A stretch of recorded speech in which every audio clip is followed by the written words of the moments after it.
Right now, if your head started pounding, you'd reach into a drawer, swallow a small white pill, and go back to your day. 20 minutes later, it's gone. You didn't have to think, didn't have to wait, didn't have to suffer through it. You probably don't think about it twice. But that pill is doing something humans have been chasing for tens of thousands of years, and long before we had chemistry labs, before we even knew what a germ was, we were already pretty good at it. You might think ancient humans just suffered, gritted their teeth, prayed to something, and waited it out. Except that's not what the evidence shows. Some of the oldest proof we have of humans treating pain doesn't even belong to our species. In 2012, a researcher named Karen Hardy analyzed the dental plaque of a Neanderthal skeleton found in a cave called El Cidrón in northern Spain. This individual lived around 50,000 years ago, and he was in bad shape, a dental abscess, and signs of a gut infection. But trapped in the hardened plaque on his teeth, Hardy found traces of poplar bark. Poplar bark contains salicylic acid, the same compound aspirin is built from. She also found spores of penicillium mold, the same fungus that gives us penicillin. This Neanderthal wasn't randomly chewing on a tree. He was medicating himself with a natural painkiller and a natural antibiotic at the same time, 50,000 years before anyone knew what a molecule was. Fast forward to around 3300 BCE, high in the Alps. In 1991, hikers found a frozen body preserved in the ice, now known as Ötzi, the Iceman. When researchers scanned his body, they found 61 tattoos, but not decorative ones. They were clustered on his lower back, knees, and ankles, exactly where CT scans later showed he had arthritis. Those spots line up almost perfectly with modern acupuncture points used to treat joint pain today. Ötzi wasn't showing off ink. There's a real possibility he was being treated for chronic pain, 5,000 years before acupuncture had a name. Then there's the poppy. In a cave in Spain called Cueva de los Murciélagos, archaeologists found sandals, baskets, and small bags containing poppy seed capsules, dated to around 4000 BCE.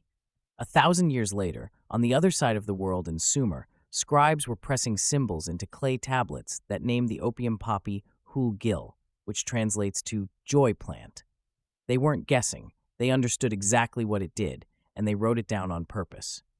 Around 1550 BCE, Egyptian physicians compiled a massive medical scroll now called the Ebers Papyrus, over 700 remedies long. Buried in it is an instruction to use willow bark and leaves for pain and swelling. 1,000 years later, the Greek physician Hippocrates was recommending the exact same plant, willow bark tea, for fever and pain. Same tree, same compound, two totally different civilizations arriving at the same answer independently. Here's the part that should stop you for a second. The active ingredient in willow bark is salicin. Your body converts it into salicylic acid, the direct ancestor of aspirin.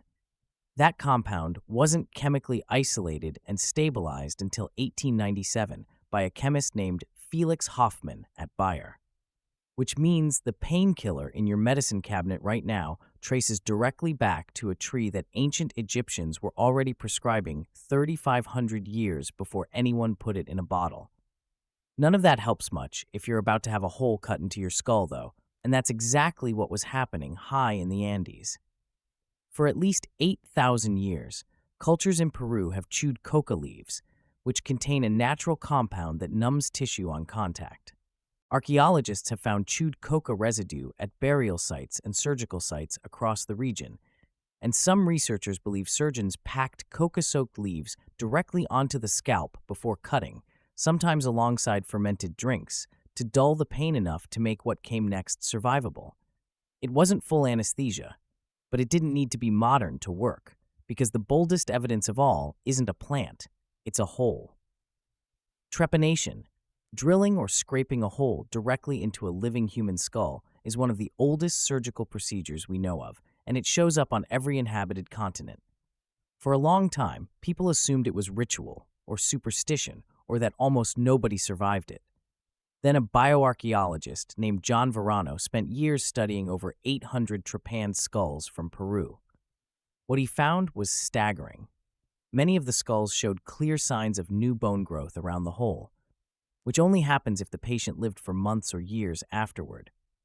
By some periods in Inca history, survival rates were higher than battlefield amputations performed during the American Civil War, thousands of years later, with metal tools and zero understanding of germs.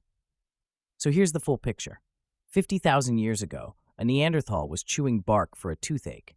8,000 years ago, Andean surgeons were already numbing skin with coca before they cut it. 6,000 years ago, someone in Spain was growing poppies on purpose. 5,000 years ago, someone was getting tattooed at their exact pressure points for joint pain. 3,500 years ago, Egyptian doctors were prescribing the same tree bark your aspirin comes from. And for thousands of years, surgeons on multiple continents were opening human skulls, numbing the area first, and people were walking away from it. None of this was luck. It was trial and error, repeated for so long across so many disconnected cultures with no contact with each other that it started looking a lot like science before anyone had the word for it.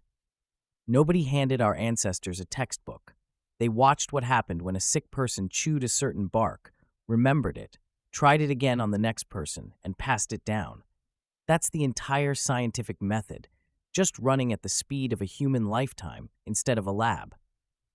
We didn't invent the idea of fighting pain. We just eventually figured out how to bottle it, name the molecule, and put it in a drawer in your kitchen. So the next time you swallow a pill and forget about your headache 20 minutes later, remember what you're actually holding in your hand. It's not a modern invention. It's the end result of 50,000 years of humans refusing to just sit there and hurt, tested and passed forward, one generation at a time, until it reached you.